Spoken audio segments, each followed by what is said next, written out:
Welcome back to Guff Stuff Podcast. I'd like to say weekly, but I was informed weekly is not true because we do it twice a week. So now it's just Guff Stuff Podcast. We talk about whatever we happen to like talking about. My name is Guff, and I'm Javen. today we are going to be talking about stuff you think I'm lying about. So give me a minute to come up with something. No, actually, inspiration for many things is a big deal, and for me, I want to talk about a few things that have inspired me over the years to one, do podcasts, to play the games I do, whether it's tabletop RPGs, mini war games, etc., etc. Okay. For me, what started it all for me was many years ago, and I know I've brought this up in a podcast before because it kind of does go all the way back to when I was 10. I started playing D&D. Okay. But D&D is not what actually started it for me. It was a book called Dragons of Autumn Twilight. The green book. I think it was the green book from. No, that was spring. It was a spring one. It was The Dragonlance? the Dragonlance book. Yeah.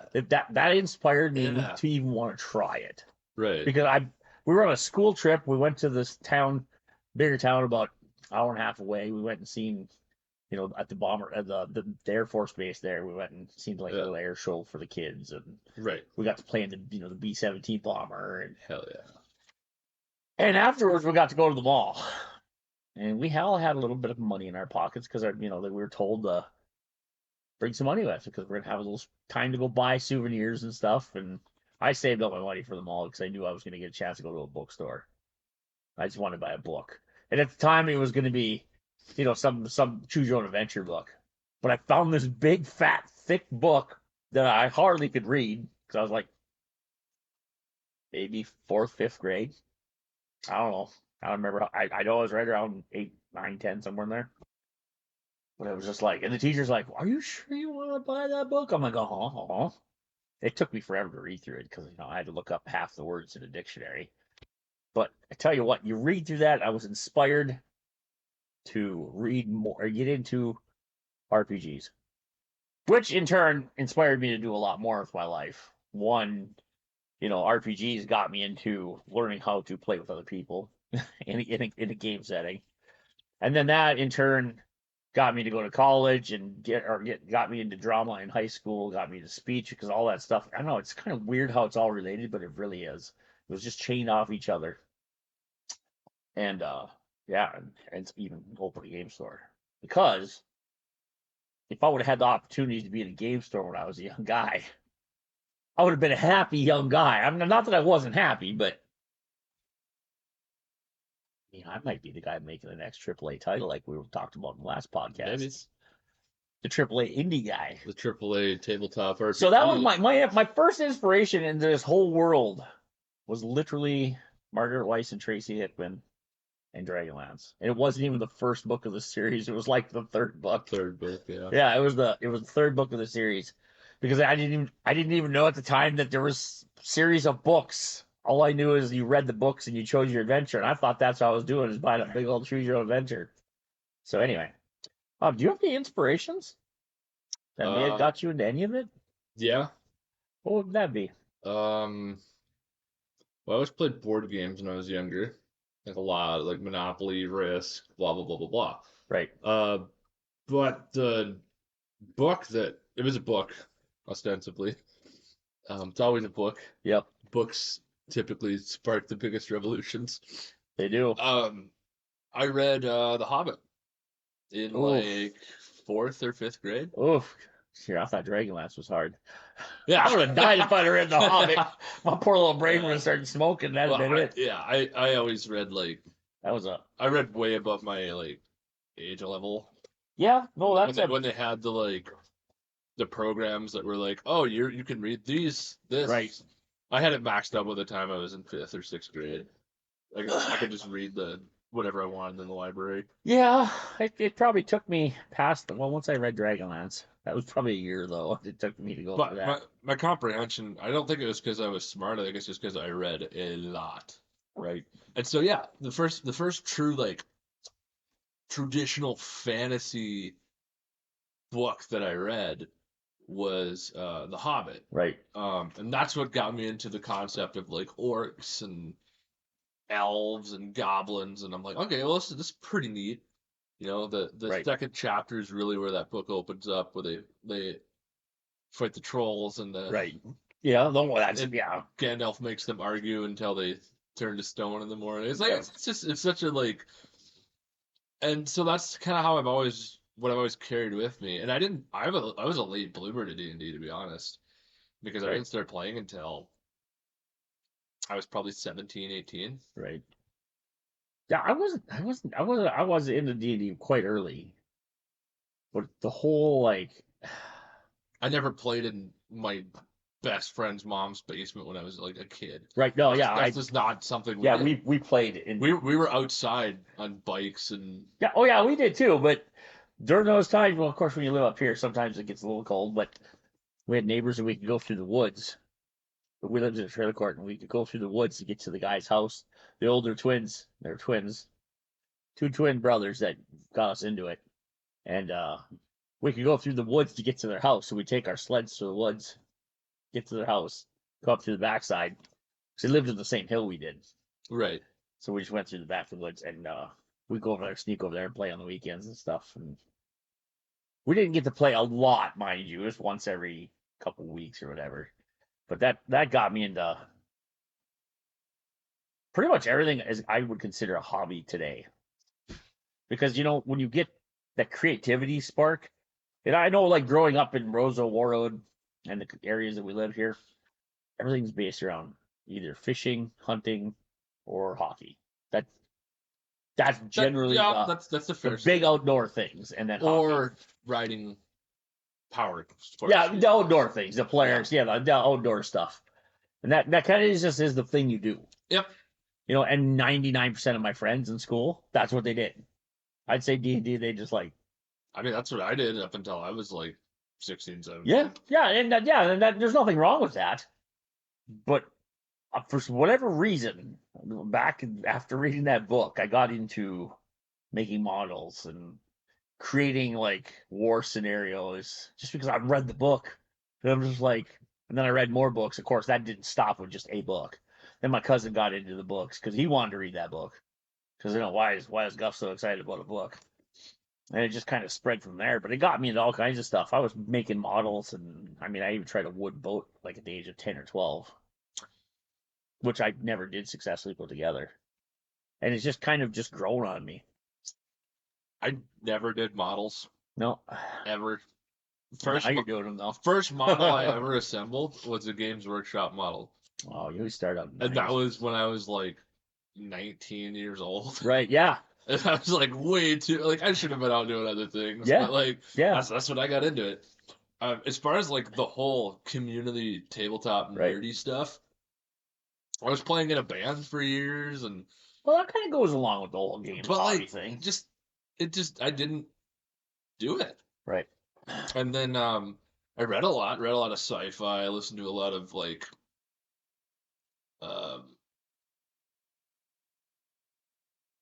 stories and people that have played D&D and stuff. Tried tons of different tabletop RPG systems because I'm not the kind of person that's content to just sit and stagnate in one area. Right.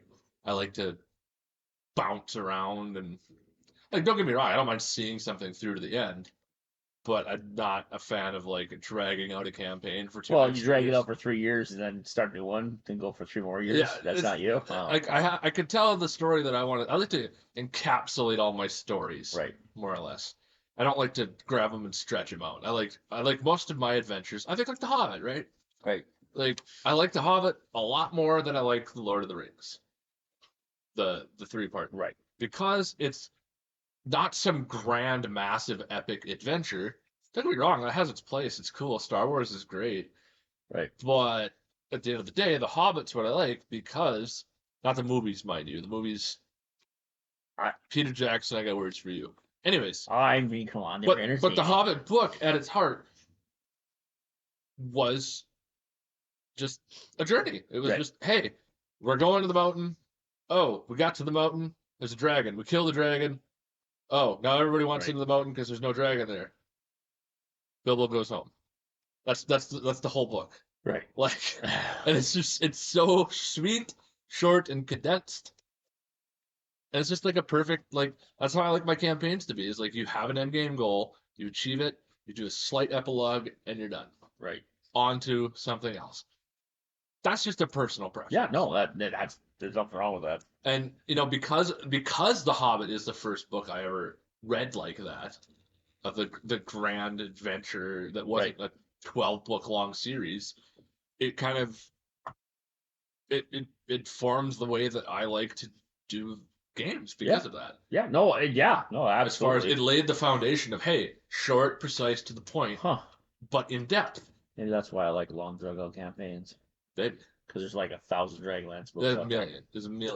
There's so many. There's so many, and the core ones that go on for a long time. There's even split offs of the core of the same characters. The trouble that you have, like, it's gonna be awful.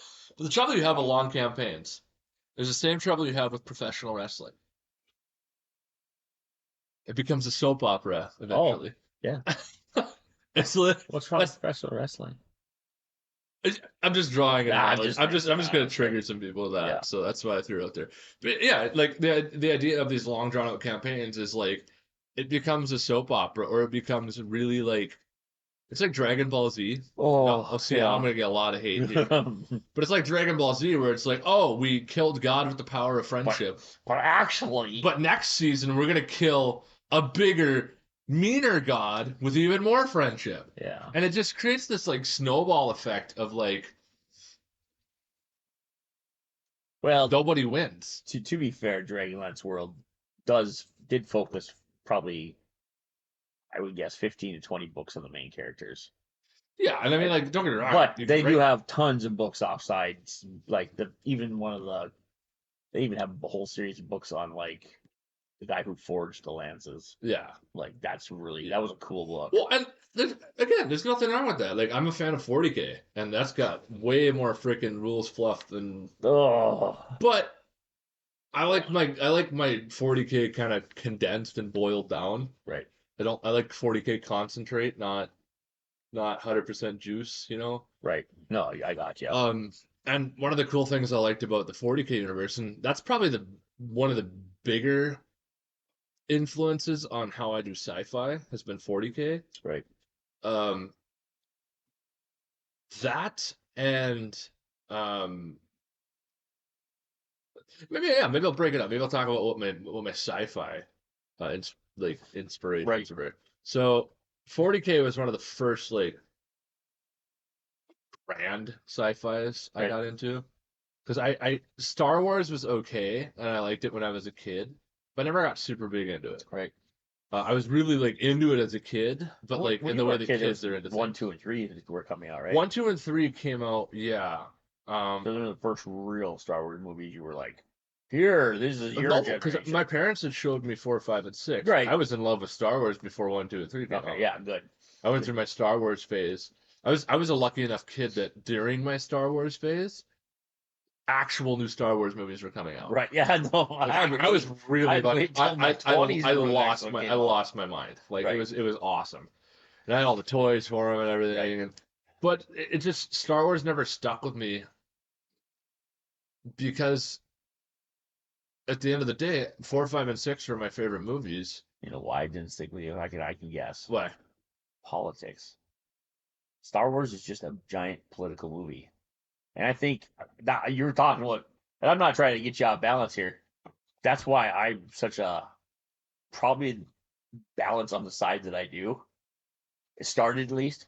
Okay. Is because I was reading an article by George Lucas probably in my early 20s. Yeah. When he was talking about because it was before he made the prequels. And why he was going to do it, he says, well, because I have more stories to tell about the political environment.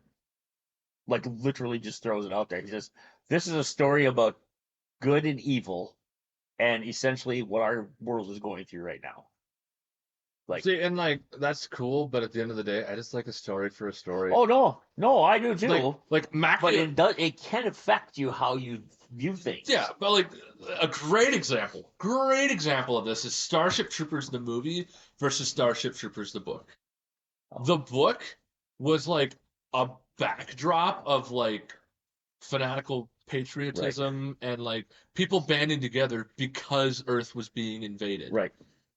Starship Troopers, the movie, has this undertone of like fascist regime, military, I mean, police state right. that happened to also be invaded by bugs. Right. And it's like that's not really what they were going for. Like, and I mean, there's an argument for it both ways, but at the end of the day, it's like Starship Troopers was a movie about people killing bugs. Yeah. No. That's... Or it was a book about people killing bugs. And that was what was cool about it. When you read Asimov, when you read Heinlein, when you read basically any of those pulp sci-fi writers, right. There's like three main elements to the story, and it's someone's getting their ass kicked, someone's way smarter than everybody else, and everybody's horny. Yeah, Like well, that's just how people wrote back then, yeah. like in the 60s, 70s, 80s. Yeah. Even the D&D, old D&D novels, all that shit. And like that's the 3 points of the book. Yeah. And then you get directors in movies that translate this stuff and they start injecting in all these political and geosocial agendas and satires, and it's like, come on, man! Like, I just want to watch you guys kill bugs. I think, and I again cut you off topic, and I apologize for that, but I think part of that is same reason Disney does what they do in their old Disney did what they did in their movies is or Pixar have to do better, even better yet. Me being almost 50 and my grandson being 5 to 7 could sit down and get a lot of enjoyment out of the movie. He gets enjoyment for completely different reasons than I do because there's a lot of undertone in there his little brain just doesn't get. Yeah, Toy Story is a great example. Yeah, I mean, we watched my gosh, I hate those movies. I think it was Shrek 2. where Puss in Boots gets arrested, where they get arrested, right? And the cop pulls the baggie off Puss in Boots, right? Catnip, and he's like, "It's not mine." Yeah, right. Stuff like that. There's a lot of undertones in there that kids just don't get. They don't understand the references. But adults are like, "This is good. I like it." And that's why I feel like I was kind of late to come into the sci-fi and the fantasy like tropes, more or less, right? Because I didn't really care for it when I was in high school. Like probably 7th through my senior year, the majority, like 89-90% of what I read was literary classics, right, or philosophers. Like just dry, just awful garbage, right? Holy jeez. But it wasn't like the cool nerd where you could be like, "Oh, I remember reading Lord of the Rings," or I remember reading the Pendragon series, or the what was the one with the dragon that made it the movie? Aragon. Oh, yeah, I didn't read any of that. I didn't read. It was all hip. I was like, I don't like this. I want to read Charles Dickens and Friedrich Nietzsche. And so, like, I was really late, which is why I think, like, 40K and a lot of the darker, drier systems are more appealing to me. Yeah, that's a pretty... Because 40K is, like, there's political commentary in there if you want to look for it. Oh, yeah, no, that's a lot of... But it's not, they're not shoving it down your throat. No. They're literally like, this is the way it is. Right. They don't ever explain why the way it is. They give you point A to point B, but they don't tell you like, oh, this is where this person started the fascist regime, and it was just like, it's like they don't do that. Right. They're just like, hey man, this is our universe. These guys suck. These guys, you know what? Screw it. Everybody sucks. Everybody sucks. Nobody's the good guy. Right. And it's funny because like they do a great job of going so over the top that it goes from comical back to serious again. Right. Like one of the things I did want to talk about was the 40K books I've been reading lately. And like some of the characters in those books, especially like the zealots, right, and the ecclesiarchy, like militiamen that get summoned in a few of the books, or bound together, or just bunch of crazy stuff. Right. But like one of the guys has his eyelids stapled open. Oh, that's Nice. And he runs around with a chainsword, and he's in priestly garb. And I think one of the quotes was like, "Do not question. Question is for the weak. Ignorance is true faith," or something like that. I'm like, dude, that's scary. That's messed up, is what that is. But that's scary. Like, yeah, no, you want to talk real horror? Like, don't get me wrong, a giant tyrannid running at you and about to crush you under tons of flesh. Right. That's scary. But that preacher guy, the people like that have existed. That's some weird people in this world. But that's what I'm saying. Like, the truth is stranger than fiction more often than not. Yeah. Well, it's because truth is relatable. Fiction, right. It's a relatable enemy, right? Like, oh my god, like it's so terrifying. Dude, the staples, that's creepy. Sorry, I feel like I went off on like a no. Well, that's the second one's always a free for all for essential anyway. But I mean, as far as like going back to what the initial question was, probably 15 minutes ago. Yeah, at this point, that's okay. Was inspiration. Yeah, like how about you? Like, what about you for like sci-fi? What was like your first like foray into sci-fi? Man, I got lucky. I grew up in a household that they liked all the newest stuff. At least my mom and my aunt, I lived with them for quite a bit when I was a kid. But because they lived together, they could afford to take us to movies a lot. Yeah. You get, and then when we got a VCR back in the day, my mom happened to win one, so there's every incentive to go rent the VCR movies now, right? Right. And but I think honestly, this Star Wars was definitely a kind of, I don't want to say it was an influence, but it was definitely an influence on me. Oh, I mean, it was an influence on all of Western culture in some way or another. Like, it's so ubiquitous, right? There was not like we watched Star Trek pretty faithfully in the house. We used to watch that TV series back when it was just a TV series, not just movies. I remember when the movies came out too, but when Star Wars came out, it was just so much different than everything else. But I think honestly, it goes back to, man, maybe I owe a lot to TSR Studios. They did a game called Star Frontiers. This is basically D&D in space, and it was just so intriguing to me. It broke my head a little bit, and it's just like, and then, I mean, there's a few video games that tried to like mimic some of that stuff, like the futuristic stuff, like Shadowrun tried to do some futuristic stuff. There was Baldur's Gate, I think, on the computer. No, there was not in Baldur's Gate, but Eye of the Beholder, I think, was on regular NES or maybe a Sega. I don't remember. I remember it was a cartridge system. I don't remember which one, but it was it was so good. I spent hours. I bought graph paper to spend hours to do the maps because it's so easy to get lost in those places. I'm not, when you're in a video game map, so in first person, it's tough to remember left, right, down, especially since everything looks the same. But I'd say Star Frontiers probably got me started. Star Frontiers. We did play Star Wars RPG too back then, but it was Star Frontiers I really wanted to play. But like post-apocalyptic, like, did you ever do Gamma World? Yeah, I bought a lot of Gamma World stuff when I finally realized the TSR again. God rest their souls, and God thank you they're coming back. Yeah. But Gamma World. I had the first box set of Gamma World at one point, and I loved it.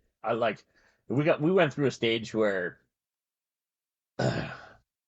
the church we were going to was really anti RPGs. Oh, okay. Anti 80s, 90s. The 80s, the 80s. The Satanic Panic. Yeah, the Satanic Panic in the 80s. And so, not my proudest moment. It was either I got rid of my stuff or it was going to get got rid of for me. I don't think my mom would have ever done it. Right. Because she knew how much money was in that stuff. Right. But we ended up getting rid of it anyway. Okay. Then when I started getting back into it, there was still that stay away from D&D these days. So there was probably a period of 5 years I just didn't touch it because everybody would just like cross you. Yeah. But Gamma World, that's not D&D, right? Right. That's different.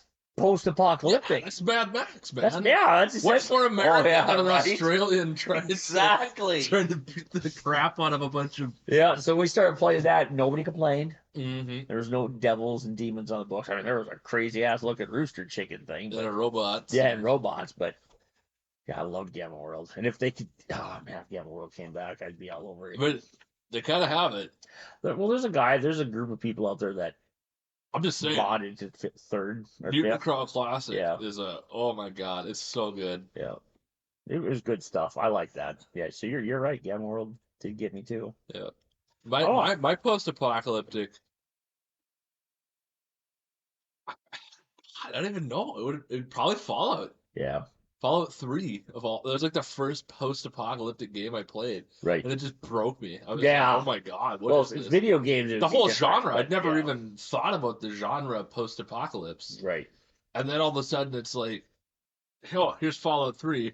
Oh, this game looks cool. Oh, it's oh wow, I gotta get a graphics card for this. What's that? Why do I have to have a graphics card? And so I got it, and I was like, it broke me, man. Yeah, that was a good game. And now Post-Apocalypse is probably like my favorite out of the triangle of sci-fi fantasy. But Post-Apocalypse is like you can apply it to either one of those. Right. So I don't know. Yeah, sci-fi fantasy or modern. Yeah, modern stuff. Yeah. But so other inspirations, some big ones, some like just in general. Yeah. I was a movie guy when I was younger. Yep. When I was really young, so like super watching your Discord post today, I would not say you're a movie guy now. Well, no, I still really like movies, but they just don't make them like they used to.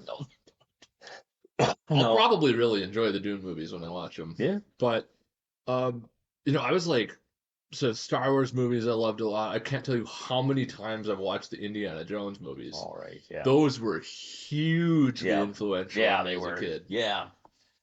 And so like and then when I was one of the first fantasy series that I finished out of high school was the Conan novels. Or not the novels, but all the short stories. Freaking dark stuff, man. That's rough. That's rough. That's rough reading, yeah. You don't want a 5-year-old, 10-year-old reading that stuff. No. That's an adult reading. No. I read a few of my aunts, and I'm like, whoa, okay, that's Well, and that goes back to that, big three. Yeah. Someone's gonna get their ass kicked. There's someone's horny. And then, what was the third one? I can't even remember. Yeah, I can't remember either. Someone's getting their ass whooped.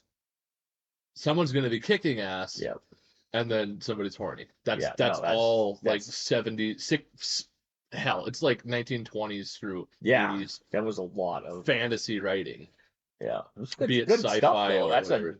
It's another really gritty era. And, when I play or when I run fantasy style D&D games, I usually run stuff that's fairly brutal, and I guess I do in sci-fi as well.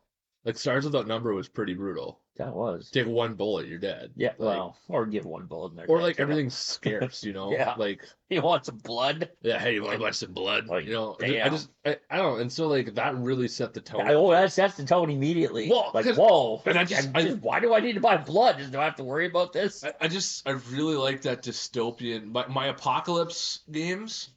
The post-apocalypse, be it dystopian sci-fi or fantasy. In post-apocalyptia, in almost all Western media, the psychopaths are the ones that are in control because they're the ones willing to do anything to get what they want. I mean, look at Walking Dead.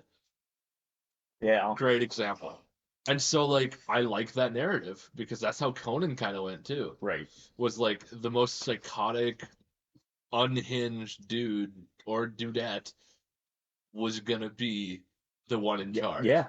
Well, that's how it worked, and it was something that, that's a good idea. Maybe I should buy the Walking Dead box starter set and just play that one. Oh, there's a tabletop for that. I got the starter. You got set there. Oh man, I have to get that. No, then you're doing zombies, and you don't like zombies. Well, I don't care, but I like that. I like that. It's not even artificial at that point because a lot of times when you want characters to have a tough time, you have to artificially make it. Yeah. Like if I want a campaign to be tough for you guys, especially in the current editions. It's gonna be tougher monsters. You have, right. But it's something like The Walking Dead. You just have to fight tons of stuff to get your resources to live. Yeah. Like you want a jar of water, you have to go down to the lake and get it. You know what game would be really cool then? So there's a game that released as a tabletop RPG and a video game, like basically right around the same time, by a Swedish company. It's called Mutant Year Zero. Okay, I might have actually seen that. And it's kind of like an XCOM style game where it's like a battleground tactics, but also like a base management. Right. And the role playing game is all about building a settlement in a post-apocalyptic setting. And you play like mutant animals or whatever. Like there's tons of different cool stuff you can do. We're getting close to the. We're getting close to the F word. Yeah, but I know, I get it. Anyways, they did a really cool job of a game like that where the boss or the enemy is resource management. Yeah, there you go. It feels almost like a turn-based game in a way. Because like you need to collect bullets to be able to go out and scavenge to fight off enemies. Right. But then you need to find more bullets. Like ammunition's scarce, food is scarce, water's scarce. I tell you, I played. I know I mentioned this probably on a podcast, or I know at least I have. I played a campaign that was a long-term campaign that we played over a massive number of years. Yeah. It wasn't the only thing we did over those years. We played other things too, but that was our long, once a month or once every other week or whatever we played. And the world we started in was very scarce. Like there was a very low magic. You had to fight tooth and nail for everything. We had to keep track of food. We had to keep track of water. And at first I hated it because I'd never played like that before. Not never. It's not like wow. Not never played like that before, and just stuff with that. And so that was real tough to understand. Yeah. Anyway, sorry, I had to get the inner redneck out of me. But yeah, I just never played anything like that before. It was just like, yeah, I know. I'm sorry, my brain just had to get it. My brain is trying to process what I just witnessed. I do this all the time. I couldn't tell if you were having a stroke or not. No, right, I do this all the time when I'm not here because I like that. I actually like to play different characters and just talk to myself. It's weird. That's fair. Yeah, no, my family thinks I'm absolutely insane. I'm surprised Katie's ever mentioned anything. But where's I going with this? Yeah, no, it was hard. I hated it. And I was like, man, I don't know if I want to do it. But it's the only game I've been in for since I graduated high school. Like I have to just latch onto it, hold on to it. Yeah, you gotta make sure. All of a sudden, I'm still play. I can't get enough of this. I have college class at 8:00. It's 7:30. I can miss. I'll just have my cousin record it. It's fine. He'll just write. It's 10:30 at night. I'm still playing the same campaign. I need to go to bed. No, you don't. Take a nap over there on the couch. It's fine. Like, no. And then the hooks get set. Yeah, and then it was just hardcore mode. No, I do appreciate non-hardcore mode too now that I don't know if I want to ever do that again. But I think it would be a post-apocalyptic thing would be fun. Yeah. I'm digging that idea a lot actually. That whole Walking Dead thing, as much as I hate zombies. It's an easy way to make things artificially scarce, or scarce without artificially creating the scarcity. But now the question is, do you want to be... I don't like being a player in games like that. Yeah. Because I find that, I'm very, very min-maxy. Yeah, well, you have to be in those ones. But there's no option. I'm also loud. Yeah, well, that's... Yeah. You know what I mean? It's just like when we were playing Deathwatch, I felt like I was kind of just dictating what everybody did. Let's be honest though. With the people at the table, how many people have took lead? None of them. Sometimes the leader just is there, and that's just how it is. I'm not the sergeant in the next camp. That's a different topic. Sorry, we'll talk about that. Yeah, later. But I mean, sometimes the leader is just the leader. You may not be the sergeant in your next game, but I guarantee you're making decisions for people. Oh, I guarantee it. I'm making no. I guarantee it. No. I'm going to record the sessions. No. We're going to find out. I'm going to play them back for people. Anyways, we're going to continue arguing. You guys have a good one. Wait, no, don't log off. What? We're not done. What? Anyway, are we done? I'm done. Oh, all right. You got logged off. What? Did you turn off the recording? Talk to you next week. All right.